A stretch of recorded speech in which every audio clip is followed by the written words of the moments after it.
What got you into it? Was it just happen to be something you just fell upon, or? So I am the child of a chemist. My dad was well, he's still alive, but my dad is a chemist. He taught chemistry, organic chemistry, and physics to high school students.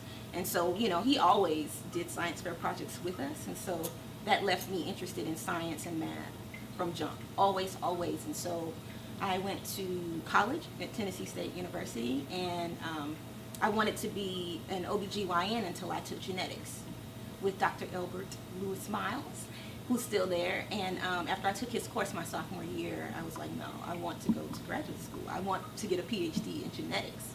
And so I entered the MARC program, and I was in the MARC program for my sophomore year until I graduated. And, I did internships and studied abroad.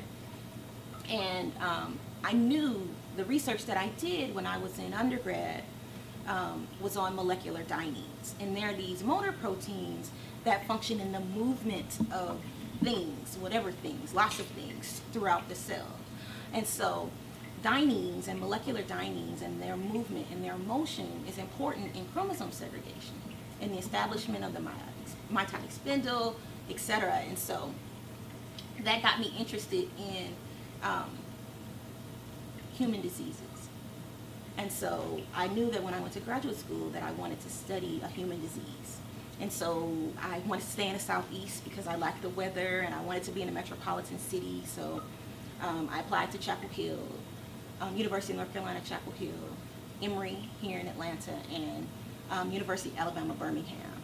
And there was one woman at Emory that I really, really, really wanted to work with. Her name was Stephanie Sherman, and she studied Down syndrome, and which is a human disease, and it's caused by non-disjunction. And so I wanted to work with her the most based on her research and understanding why chromosomes malsegregate or non-disjoin to cause this human disease. And so just starting from that, I first started with looking for risk factors for non-disjunction as it relates to recombination. And after that, it led me to genetic factors like genes like PRDM9 and their role in non-disjunction.